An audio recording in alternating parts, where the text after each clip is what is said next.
नमस्कार, हिमाचल बुलेटिन में आपका स्वागत है। पेश है आज के समाचार। मुख्यमंत्री श्री जयराम ठाकुर ने आज शिमला में भारतीय मजदूर संघ हिमाचल प्रदेश के 18वें राज्य स्तरीय वार्षिक अधिवेशन के 2 दिवसीय सत्र के उद्घाटन सत्र को संबोधित किया।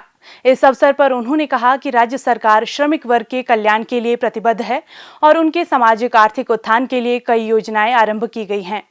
उनकी सभी जायज मांगों का समय समय पर समाधान सुनिश्चित किया गया है।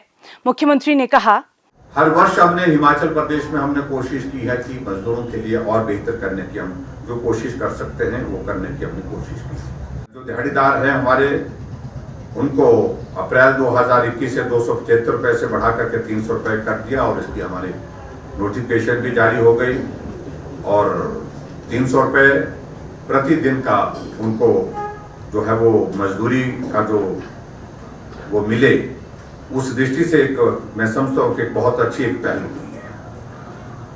अगर पूरे इसको हम जोड़े तो पिछले 3.5 वर्ष के इस कार्यकाल में 3 जो बजट हमने हिमाचल प्रदेश सरकार की ओर से जो प्रस्तुत किए हैं, उसमें मजदूरों के लिए और मजदूरों के साथ साथ में जो आउटसोर्स कर्मचारी हैं को न्यूनतम स्तर पर जो प्रतिमाह मिलने वाली राशि में जो इंक्रीज हुई है वो लगभग 2700 रुपये जो है एक व्यक्ति को जो है वो इसमें लाभ हुआ है। पिछले 3 वर्ष के कार्यकाल में जो 3 वर्ष के हमने बजट प्रस्तुत किया हिमाचल प्रदेश। अगर महंगाई बढ़ी है तो हमने उस बात को सुनिश्चित किया है कि मजदूरों की दिहाड़ी भी बढ़े, मजदूरों का मानदेय भी बढ़े, ताकि उनको उस कठिनाई के दौर में से गुजरना न पड़े। उस दृष्टि से हमने प्रस्तुत किया है। चाहे आंगनबाड़ी वर्कर्स की बात है, चाहे आंगनबाड़ी वर्कर के साथ चाहे मिड डे मील की बात है, चाहे वो आंगनबाड़ी सहायिकाओं की बात है। आंगनबाड़ी वर्कर का भी हमने पैसा थोड़ा बढ़ाया, 500 रुपये उनका बढ़ाया, 300 रुपये हमने आंगनबाड़ी सहायिकाओं का बढ़ाया। और उसी तरह से जो आशा वर्कर्स हैं उनके लिए हमने विशेष तौर से बढ़ोतरी, क्योंकि कोविड के संकट में उनकी भूमिका बहुत ही महत्वपूर्ण रही है। प्रदेश सरकार ने राष्ट्रीय पेंशन योजना के तहत राज्य सरकार द्वारा दिए जाने वाले अंशदान को बढ़ा करके 14% किया है, और जिस पर लगभग हमने हिमाचल प्रदेश में लगभग 200 करोड़ रुपए हमने खर्च किए।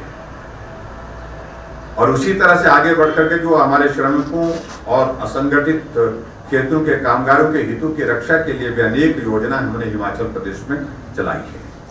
और इस कोविड के दौर में आप सब लोगों का भी बहुत बड़ा सहयोग रहा।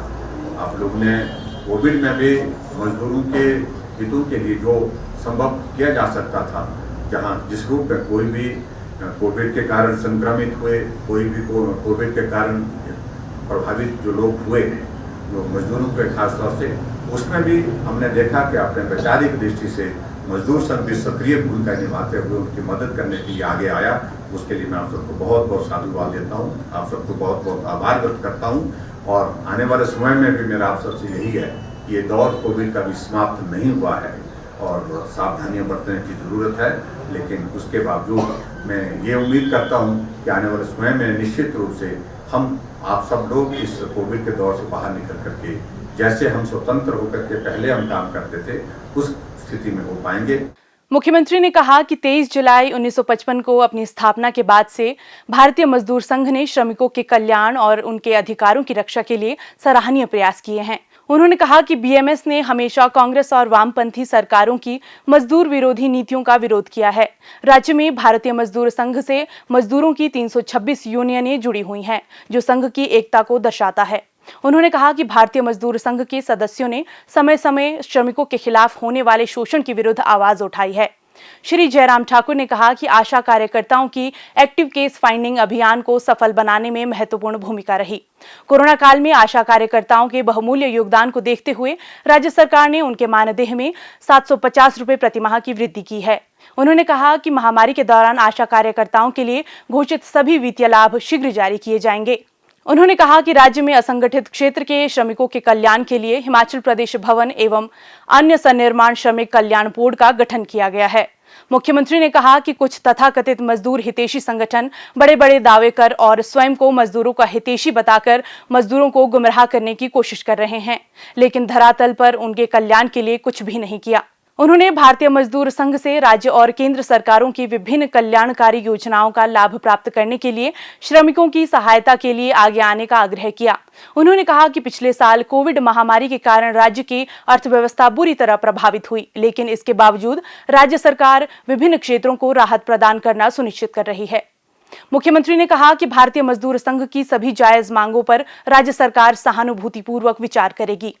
आज शिमला में मुख्यमंत्री श्री जयराम ठाकुर ने मीडिया के प्रतिनिधियों से अनौपचारिक बातचीत करते हुए कहा, हमारे कुछ जगह एग्ज़ाम हो रहे हैं, कुछ जगह भर्तियां हो रही हैं हमारी अलग अलग इसमें, चाहे वो पुलिस फोर्स है, चाहे पुलिस फोर्स के अतिरिक्त जो है हमारे जो पैरामिलिट्री फोर्सेस हैं, तो उनकी ओर से भी इस बात के लिए आग्रह आया था कि ऐसे अगर ये रिस्ट्रिक्शन, सोशल गैदरिंग की रिस्ट्रिक्शंस रहेंगी, हमें काम करने में कठिनाई आएगी। उस सूरत में उन बातों को ध्यान में रखते हुए हमने अब थोड़ा इसको बढ़ाया है। इंडोर हमने 150 की कैपेसिटी अलाउ की है और उसमें भी 150 की कैपेसिटी मैक्सिमम, और उसके बाद दूसरा जो 50% ऑफ द टोटल कैपेसिटी, ये भी हमने अभी तक उसमें साथ में जोड़ के रखा है। उसी तरह से आउटडोर प्रोग्राम में उसको हमने 250 तक किया है और उसमें 250 के साथ में 50% ऑफ द टोटल कैपेसिटी ऐसा करके जो है उसको अलाउ करके रखा है। और मैं उम्मीद करता हूँ कि कोविड के अगर नियमों का हम पालन करें और सोशल डिस्टेंसिंग, मास्क पहन करके हम जाएं और वहाँ अगर ये जो हमने नोटिफिकेशन अभी किया इसका पालन करें, तो उससे मुझे लगता है कि हम कोविड के संकट से जो है वो उसको संक्रमण को रोकने की स्थिति में उसमें सफल रहे। मुख्यमंत्री श्री जयराम ठाकुर ने आज महादेव स्टूडियो के बैनर तले निर्मित वीडियो गीत महारा शोभला म्हाणु जयराम ठाकुर जारी किया। इस गीत को पहाड़ी गायक श्री नरेश भारद्वाज ने गाया है। मुख्यमंत्री ने श्री नरेश भारद्वाज और उनकी टीम के सदस्यों के प्रयासों की सराहना करते हुए कहा कि यह गीत पहाड़ी संस्कृति और परंपराओं को प्रोत्साहित करने के साथ साथ इनके संरक्षण में सहायक सिद्ध होगा। उन्होंने कहा कि कलाकारों ने प्रदेशवासियों के कल्याण के लिए राज्य सरकार द्वारा चलाई जा रही विभिन्न योजनाओं पर प्रकाश डाला है। स्वास्थ्य एवं परिवार कल्याण विभाग द्वारा दोपहर 2 बजे जारी बुलेटिन के अनुसार प्रदेश में कोरोना संक्रमण की जांच के लिए आज 1877 लोगों के सैंपल लिए गए, जिनमें से 547 लोगों की रिपोर्ट नेगेटिव पाई गई है, जबकि 1326 लोगों की रिपोर्ट आना बाकी है। अभी तक 24,65,359 लोगों की जांच की जा चुकी है, जिनमें से 22,61,567 सैंपल की जांच नेगेटिव पाई गई है। प्रदेश में कुल 2,02,446 लोगों में कोरोना वायरस की संक्रमण की पुष्टि हुई है, जिनमें से 1,97,578 लोग इस बीमारी से ठीक हो चुके हैं और 1,371 व्यक्ति उपचाराधीन हैं। हिमाचल बुलेटिन देखने के लिए सब्सक्राइब करें YouTube channel DPR Himachal, follow करें ट्विटर @DPRHP, लाइक करें Facebook page information and public relations department Himachal Pradesh, visit करें वेबसाइट www.himachalpr.gov.in। इस अंक में इतना ही, कल फिर होगी मुलाकात। दीजिए इजाजत, नमस्कार।